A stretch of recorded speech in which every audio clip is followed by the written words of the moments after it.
저는 쉐어포인트 2010을 기초 쪽을 스터디하기로 했는데요. 저도 뭐 쉐어포인트를 지금도 쓰고 있지만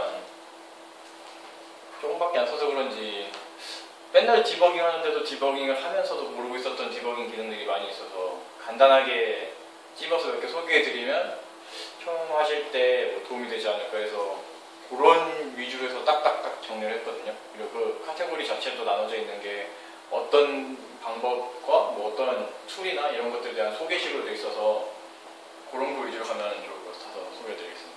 첫 번째로는 디벨로퍼 대시보드라고 전 한 번도 안 봤었는데 이런 게 있더라고요. 쉐어포인트 기본 내장 기능이고 따로 뭐 애드온 같은 툴이 아니고요. 쉐어포인트 자체에 있는 건데 저 맨 위에 저 STS 어드민 다시 5 해서 저거를 맨 끝에 온디맨드까지 해서 저거를 쉐어포인트 2010 관리 쉘에다가 파워쉘이랑 비슷한 건데 저걸 갖다 넣고 실행을 돌려버리면 쉐어포인트 화면 맨 최상단에 저희 계정이 로그인 계정이 들어가 있잖아요. 뭐 시스템 계정이나 뭐 그 계정 옆에 조금만 이렇게 초록색 여상 화면이 생기는데 그걸 누르면 인터넷 익스플로러에서 F12로 개발자도구 누르시면 밑에 이렇게 뜨거나 새로운 창으로 뜨잖아요. 근데 밑에 그 붙는 식으로 해서 쉐어포인트 사이트에서 지금 돌아가고 있는 정보, 뭐 쿼리문을 던지는 거나 그리고 뭐 지속 지연 시간 등등의 그런 자세한 정보들이 쭈르륵 나와요. 그래서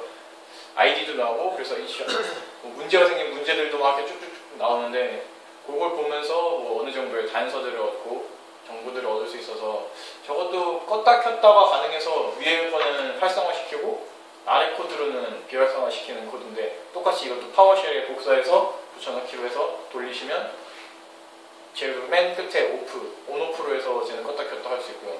이걸로 해서 대시보드 기능을 확인할 수 있습니다. 그리고 두 번째로는 이제 브라우저 상에서 에러 페이지 표시 옵션 설정인데요. 웹.config 파일이 저희 루트 사이트나 그 IIS 들어가서 탐색 보시면 웹.config 파일이 다 있잖아요.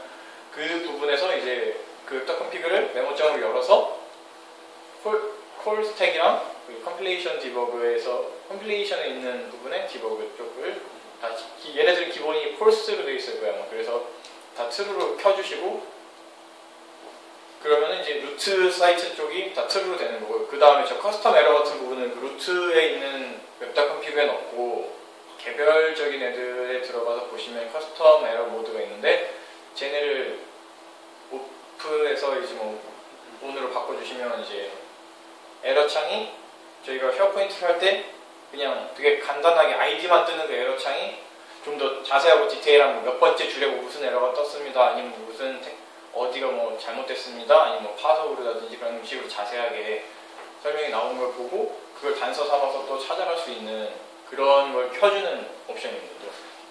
그 다음 세 번째로는 저장된 로그 파일을 통해서 오류를 확인하는 건데요. 로그 파일이 저장이 되더라고요. 저도 뭐 어디 있긴 하겠지 했는데 본 적은 없는데 이거를 강의 들으면서 한번 들어가 봤던 것 같아요. 그래서 이 로그 파일을 열어서 저 위에 옵션을 켜주기 전에 간단하게 아이디만 나오고 그 뒤에 막 한 5-6단위 이상한 숫자 코드 이런 식으로 그 아이디가 뜨는 거를 여기 가서 여기 경로로 써놨는데 14폴더에 로그스 경로에 들어가시면 그 파일들이 다 있어요. 메모장으로 쭉쭉쭉 계속 그 로그들이 저장되어 있는데 그 최신 로그에 들어가셔서 그 인터넷 익스플로러나 그런 브라우저 창에 떴던 아이디를 가지고 그 속에 들어가서 검색을 하시면 그 해당 아이디에 대해서 어떠한 에러가 있는지 그런 설명이 나오고요. 그런 거를 또 그냥 로그 파일을 열어서 보긴 또 불편하니까 쉽게 보게 해주는 그런 툴들이 있더라고요. 그게 ULS 뷰어라는 툴인데 저건 해당 경로에서 다운 받으셔서 사용을 해요. 저거 같은 경우는 이제 조금 더 보기 편한 거니까 뭐 쓰시면 유용할 것 같아서 저기 같이 놔뒀고요. 그리고 그 ULS 세팅 같은 경우는 저 뷰어에서 아니라 중앙관리에서 기본적으로 저런 로그를 어떻게 찍을 것이며 걔네들을 뭐 어디다가 저장할 것인지 아니면 얼마나 걔네를 로그 파일을 보관하고 있을 것인지 이런 옵션들을 만지는 게 또 있어서 그거 간단히 추가해 놓았습니다. 꼭 14폴더 로그스에 저장하는 게 아니라 저희가 보기 편한데 저장을 해놔도 되니까 저런 기능이 있는 거고요. 네 번째는 가장 많이 쓰이는 뭐 실시간으로 확인할 수 있는 프로세스에 저희가 하는 걸 붙여서 디버깅을 하는 건데요.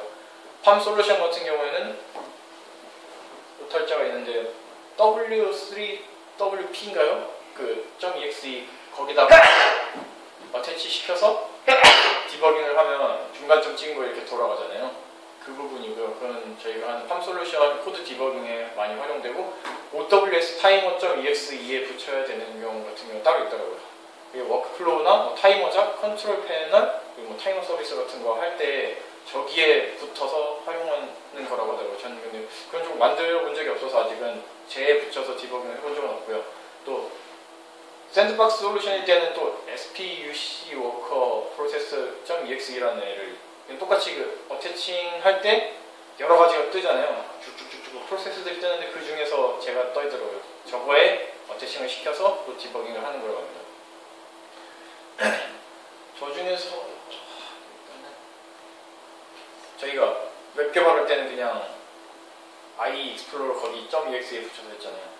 그런데 얘는 맨날 저 W3WP에 붙여서 하니까 이런 것도 처음에 몰랐는데 하다 보면서 그냥 아름아름 알게 되는 거라 알고서 가면 좀 더 편하게 할 수 있을 것 같고 디버깅 시 중단점이 적용되지 않을 때 디버깅을 찍고 분명히 다 어태칭을 했는데 프로세스에 중단점이 먹지 않고 그냥 빈 동그라미로 되는 경우가 심심치 않게 있는데 그런 경우는 일단 배포를 하지 않고 그러니까 배포를 한번 했는데 여기서 수정을 해버리면 코드가 달라서 안 되는 경우도 있는데 그런 경우도 많이 있지만 그렇게까지 똑같이 배포를 하고도 이 중단점이 안 먹는 경우는 DLL이 정확한 경로가 아닌 경우라고 합니다. 그래서 이 참조 링크를 걸어놨는데 자세하게는 그 방법에 따라서 하면 되는데 뭐 객배포 될 경우라 웹앱으로 배포하는 저희 같은 경우에는 DLL이 잘못 배포되는 적은 없었고 뭐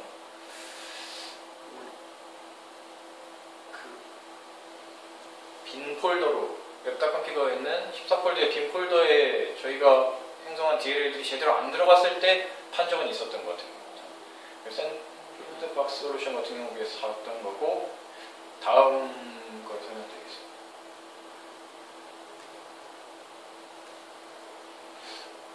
저는 어제까지 저희 디버깅하는 것만 봤는데요.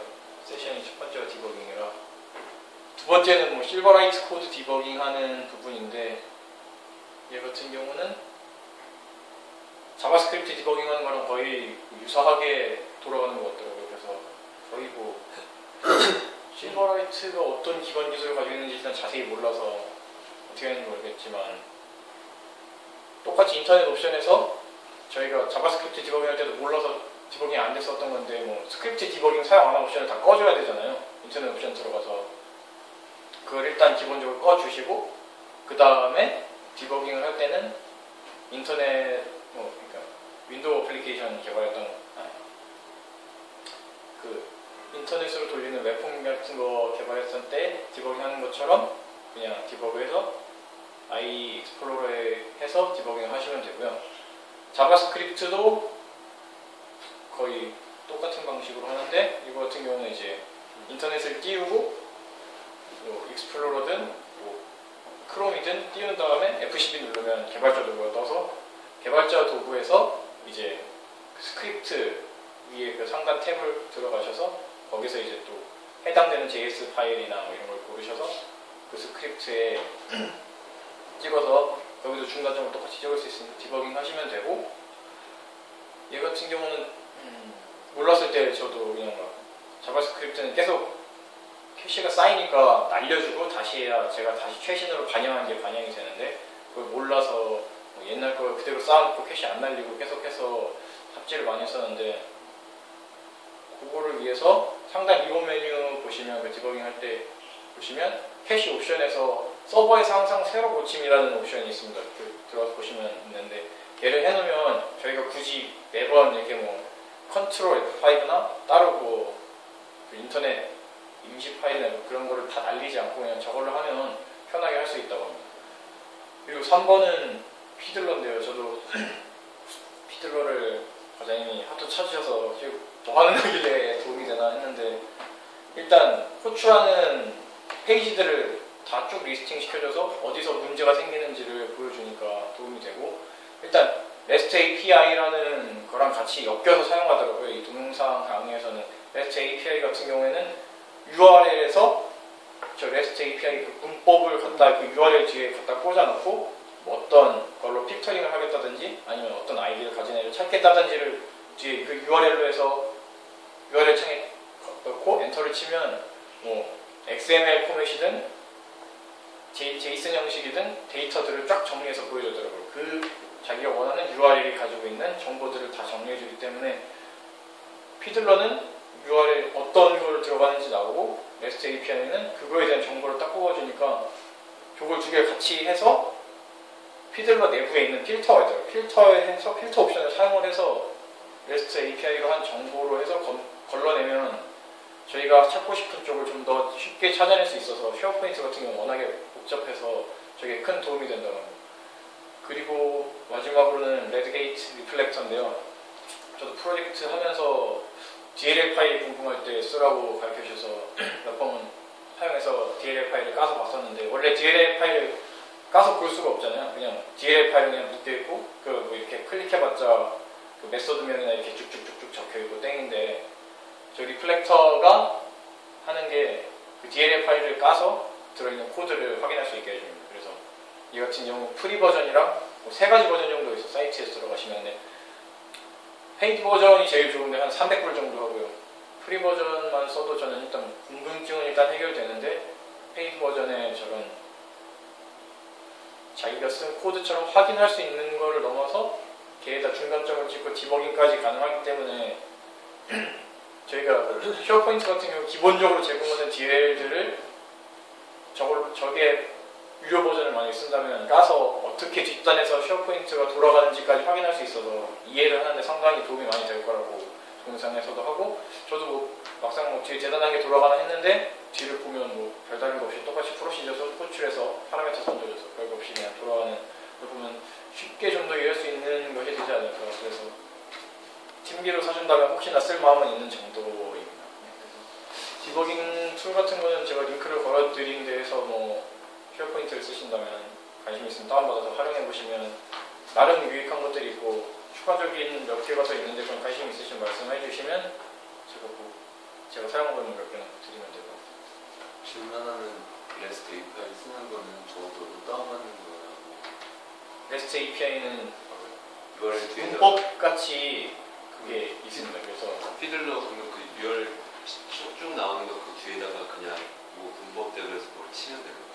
네, 예를 들어서 제가 쉐어포인트를 쓰는 걸 예를 들어 보이면 제 루트 URL에 있으면 뭐 저 같은 경우 루트 URL을 토를 했어요. 그럼 http 땡땡하고 슬러시를 토르하고 슬러시 한 다음에 저게 언더바 VTI 뭐 어쩌고 이렇게 가는 게 있어요. 그걸 넣고 뭐 예를 들어 거기다가 그 REST API로 그냥 아무 조건 없이 때리면 그 페이지가 가지는 정보를 그 페이지가 뜨는 게 아니라 쭈르르르 이렇게 뭐 D 땡땡 뭐 어떤 아이디 그 칼럼이나 뭐 정보 가진 아이디에서 뭐가 들어있다가 다 나와요. 그런 식으로 그 페이지를 싹 정리를 해버리니까 그 뒤에다가 그 URL 뒤에 뭐 그런 하고 싶은 필터나 그런 걸 넣어서 어떤 값을 가지느냐만 가져오겠다라 하면 그것만 뽑아올 수가 있더라고요. 그래서 뭐 딱히 뭐 도구는 아니고 그냥 문법같이 URL 뒤에 붙여넣는 그런 것들.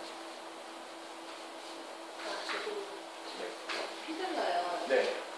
저 포토카드에서 다운받아갖고 써본 적은 있는데 네. 그거 맞는 거죠? 피들러 툴? 네네, 피들러 툴 맞습니다. 저희 그 최종 과정이 동영상 다운받을 때 쓰라고 하신 그 피들러.